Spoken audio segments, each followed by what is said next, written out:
Hello friends, నేను మీ బయట పవన్ని. నేనైతే ఈరోజు నేషనల్ మార్కెట్కి అయితే వచ్చేసాం అనమాట. సో జనరల్గా ఎప్పుడు రాలేదు అని చెప్పి అయితే మేమైతే వచ్చాం అనమాట.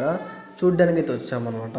సో ఇంకా లోపలికి రాగానే కొన్ని ఐటమ్స్ కొనాల్సి వచ్చిన సిచ్యువేషన్ అయితే వచ్చిందనమాట. సో ఇంకా ఒకటో రెండో కదా, ఎక్కువ బిల్ అవ్వదులే అని చెప్పి మెల్లిగా షాపింగ్ చేస్తూ ఉన్నాం అనమాట.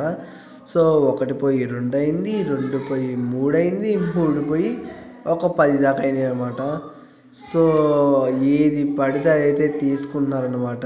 సో అది మనకు పనికి వచ్చిందా పనికి రాదా అని కూడా చూడటం లేదు. సో తీసేసుకుంటా ఉన్నారనమాట. సో మొత్తం ఎన్ని ప్యాక్ చేస్తున్నా అన్నే ప్యాక్ చేస్తున్నారు. సో చాలా కష్టంగా ఉందన్నమాట. నాకైతే భయం వేస్తుంది, ఎందుకంటే ఇది డీమార్ట్ కాదనమాట, నేషనల్ మార్కెట్ అనమాట. సో ఖర్చు ఎంత అయిద్దో నాకైతే భయం వేస్తుంది. సో ఇంకా అలా తీసుకున్నాం అనమాట. సో తీసుకొని అయితే మొత్తం నూనె ప్యాకెట్లే కానీ, ఉప్పు ప్యాకెట్లే కానీ ఏది వదిలిపెట్టట్లేదు అనమాట.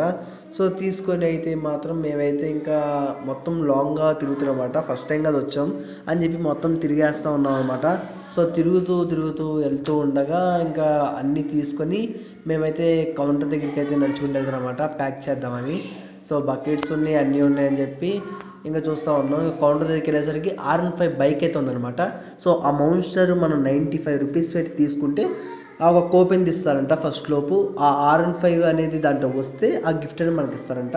సో గిఫ్ట్ అయితే ఎవరికి వచ్చిందో ఏంటో, lucky person. Subscribe to my channel. Thank you, love you, bye.